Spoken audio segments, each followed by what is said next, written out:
what it is. The Matrix is everywhere. It is all around us.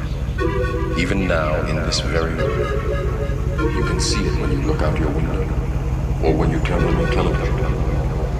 You can feel it when you go to work, when you go to church.